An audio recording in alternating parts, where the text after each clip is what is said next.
Treviso Calcio saluta la Coppa Italia Lega Pro. Per il primo turno eliminatorio Maurizi schiera contro il Bassano le seconde linee. Il primo tempo è avaro di emozioni e nella ripresa la compagine bianco-celeste subisce nuovamente un'espulsione che ancora una volta segna la partita. Attenzione a questo pallone profondo, Stevanin anticipa Rizzo, poi sì di testa, mette fuori Bertoli. Ora c'è un fallo di Spinosa, attenzione ai danni del centrocampista, anzi dell'attaccante Longobardi, arriva il secondo giallo per Spinosa.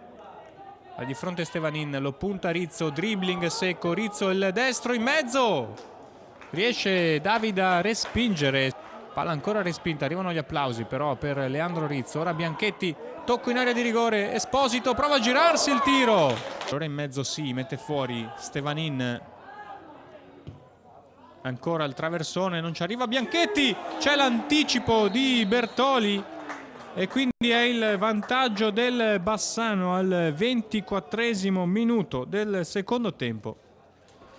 Ora Bini non riesce a chiudere, Berrettoni recupera, ancora lui, il servizio per Longobardi che mette giù Longobardi, limite dell'area, il raddoppio del Bassano al 28esimo.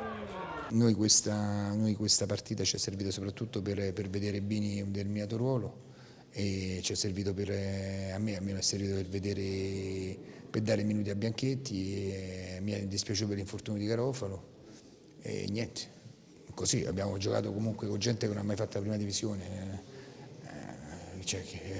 va bene, non sarei così, aspettiamo domenica, aspettiamo il proseguo del campionato, non sarei così disfattista insomma. L'ultima cosa, le indicazioni positive quindi di questa partita, al di là del risultato e della sconfitta, arrivano proprio dal fatto di aver dato minutaggio ad alcuni giocatori. Esatto, questo era il nostro obiettivo, non volevamo perdere, volevamo dare minutaggio ad alcuni giocatori, non volevamo perdere, va bene dai.